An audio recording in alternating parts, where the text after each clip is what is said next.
दोस्तों नमस्कार। आशा करता हूँ सभी स्वस्थ होंगे। आओ एक नए शब्द की चर्चा करते हैं। आज का शब्द है योग। योग की उत्पत्ति कैसे हुई, योग किसे कहा जाता है। तो पहले हम देखते हैं कि जो पाणिनि की संस्कृत व्याख्या है उसमें संस्कृत में 10 गण हैं और उनमें जो युज धातु है, युज धातु में इस योग का अर्थ किया गया है। युज से ही योग बना है।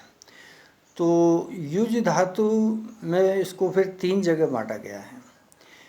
तो उसमें वो बताते हैं कि सर्वप्रथम बताते हैं युज समाधो, दूसरा युज संयोग, तीसरा है युज संयम ने, मतलब योग से समाधि की ओर, और युज संयोग का मतलब आत्मा को परमात्मा से जोड़ना, और युज संयमने का मतलब होता है कि संयम पूर्वक साधना करना और संयम पूर्वक साधना करके आत्मा को परमात्मा से मिलाना। जो समाधि में ही ईश्वर के दर्शन होते हैं, ये सभी जानते हैं इस तथ्य को। तो सबसे पहले हम ये देखते हैं कि योग शब्द आया कहाँ से। तो जब हम इसका अध्ययन करते हैं तो हमें मालूम पड़ता है कि जो आदि योगी शिव को बताया गया है, और शिव ने करीब 15,000 वर्ष पहले माँ पार्वती को इस योग के बारे में बताया, और उन्हीं के साथ साथ सप्त ऋषियों को भी इस योग की प्रेरणा दी, उस योग के बारे में बताया। और योग सूत्र के माध्यम से ये सब आपको वर्णन मिलेगा। तो उसके बाद जब हम आते हैं भागवत गीता, जब हम पढ़ते हैं और जानते हैं, तो योगेश्वर कृष्ण ने गीता में विस्तार से इस योग के बारे में वर्णन किया है। आप देखेंगे उन्होंने भक्ति योग, सांख्य योग, कर्म योग, राजयोग, मतलब हर तरह से इसको बताया है कि किसी भी योग को आप दृढ़तापूर्वक और श्रद्धापूर्वक फॉलो करेंगे तो ईश्वर की प्राप्ति निश्चित है। इस योग के बारे में कृष्ण भगवान ने इतना ही नहीं, ये भी बताया कि सृष्टि के आदि में इस योग को जो बताया था वो सूर्य पुत्र विवस्वान को बताया। ये गीता के 4थे अध्याय का पहला श्लोक है। तो कृष्ण भगवान कहते हैं कि इमं, मतलब इमं विवस्वते योगम प्रोक्तवान अहम अव्ययम। मैंने इस योग को विवस्वान जो सूर्य पुत्र हैं उनको बताया। विवस्वान ने इस योग को आगे चल करके राजा मनु को बताया, और राजा मनु ने कालांतर में इसी योग को इक्ष्वाकु को बताया। इस तरह से परंपरा से ये योग चला आ रहा है। लेकिन समय के फेर से इस योग को लोग भूल सा गए हैं, इसलिए मैं दोबारा अर्जुन तुमको ये योग बता रहा हूँ, जिससे कि इस नश्वर संसार से जो प्राणी है, जीव है, वो मुक्त हो और ईश्वर से वो मिल सके, आत्मा का परमात्मा से मिलन हो सके। इसलिए इस योग की व्याख्या कृष्ण भगवान ने जगह जगह गीता में की है।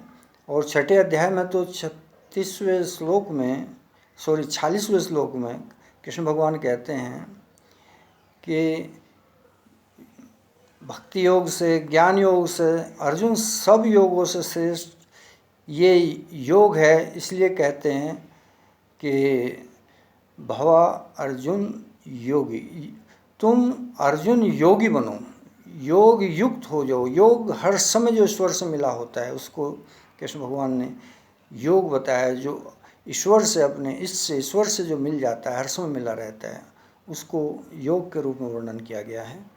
लेकिन उससे जब हम आगे आते हैं तो पतंजलि योग के बारे में ज्ञान होता है। तो महर्षि पतंजलि ने इसको अष्टांग योग के रूप में, जो कि करना हर एक साधक के लिए सिस्टमेटिक एक के बाद एक करना होता है, और समाधि में जा कर के अंत में समाधि में ईश्वर दर्शन होता है।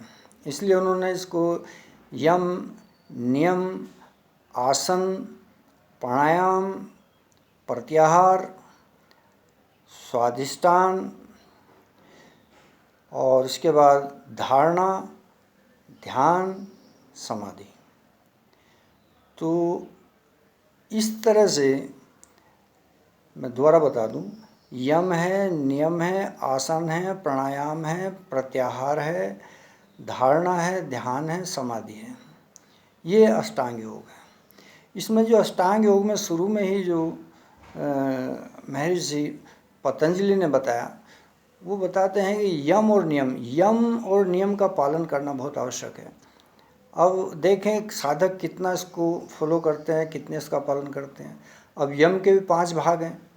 यम में आप देखेंगे आपका अहिंसा है, अपरिग्रह है, और अपरिग्रह के बाद जो कृष्ण भगवान ने बताया अस्तेय है, और सत्य और ब्रह्मचर्य।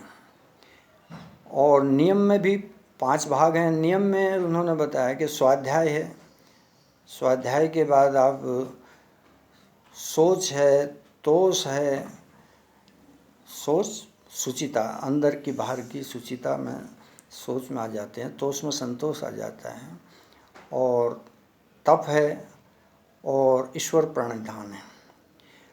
तो इनका कहाँ तक पालन साधक कर पा रहे हैं, या जो सभी लोग कर पा रहे हैं, ये आप स्वयं से ही देख सकते हैं। लेकिन आज के युग में ये सब बातें भूल करके योग का एक व्यापार कर लिया गया है, और योग के माध्यम से लोगों को शारीरिक व्यायाम जो होता है, शारीरिक व्यायाम ही योग बनकर रह गया है। शारीरिक व्यायाम अच्छा है, शरीर को आप स्वस्थ रखेंगे तो साधना भी होगी, लेकिन पूर्णतः इसको योग बता देना ये बड़ा हास्यास्पद है। इसलिए आजकल के जो साधु बाबा हैं, पैर ऊपर करो, सिर नीचे करो, पेट हिलाओ, गर्दन हिलाओ, ये सब करो।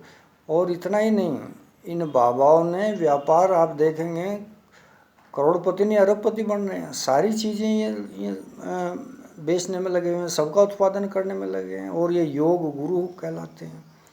तो योग गुरु कहलाना और योग की चर्चा करना, योग का जो असली स्वरूप है उसको सब ने पीछे छोड़ दिया। और पतंजलि का केवल क्या लिया उन्होंने? प्राणायाम, अनुलोम विलोम। अरे प्राणायाम भी अच्छी चीज़ है, लेकिन वो तो एक अंग है अष्टांग योग का। पूर्ण योग कहाँ है उसमें? शरीर को इधर उधर हिलाना ही क्या योग है? योग का तो मतलब ही कुछ और है। जब तक साधक ये नहीं समझेगा योग क्या है, तब तक आगे की यात्रा नहीं बनेगी। अरे योग का सीधा सीधा मतलब है आत्मा को किस तरह से परमात्मा से जोड़ा जाए, और इस नश्वर संसार से कैसे हमारा पीछा छूटे। लेकिन बड़ी हास्यास्पद बात है, अफसोस होता है इन बाबाओं के ऊपर। इन्होंने योग के ऊपर इतना व्यापार बढ़ा दिया, इतना व्यापार संसार में फैला दिया है। अरे बाबा को क्या चाहिए? बाबा कहलाते हो, एक लंगोटी। अरे बाबा का सीधा सीधा संत का अर्थ जो होता है, संत का अर्थ है जो कंचन और कामनी से दूर है। 2 शब्दों में संत की परिभाषा समाप्त हो जाती है। किसी भी संत को आपको अगर देखना हो, संत की पहचान करनी हो, 2 शब्द काफ़ी हैं। कामनी मतलब स्त्री, कोई मतलब वासना ना उसके प्रति, और कंचन में सब धन दौलत आ जाती है।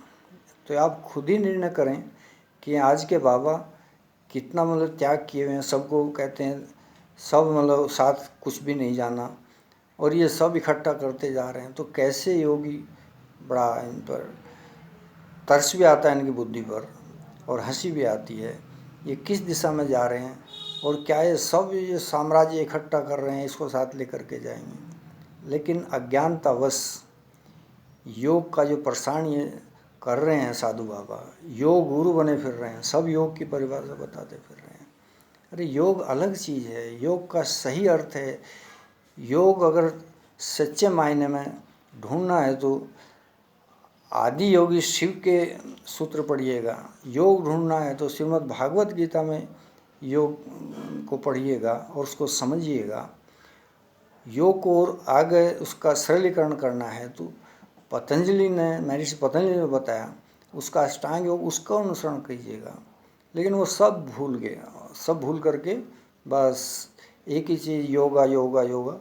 अरे ये तो पहले से हमारे संस्कृति में रचा बसा है योग। तो योग कोई नई बात नहीं है, ना ये योग अब कोई पैदा हुआ इस समय में कि भाई योग आज ही ये पैदा हुआ है, आज ही योग इन बाबाओं के द्वारा बताया जा रहा है। योग के अर्थ का ये लोग अनर्थ कर रहे हैं एक तरह से। इसलिए योग को समझो। इस वीडियो में इतना ही दोस्तों, सभी को मेरा नमस्कार। आगे फिर मिलते हैं, धन्यवाद।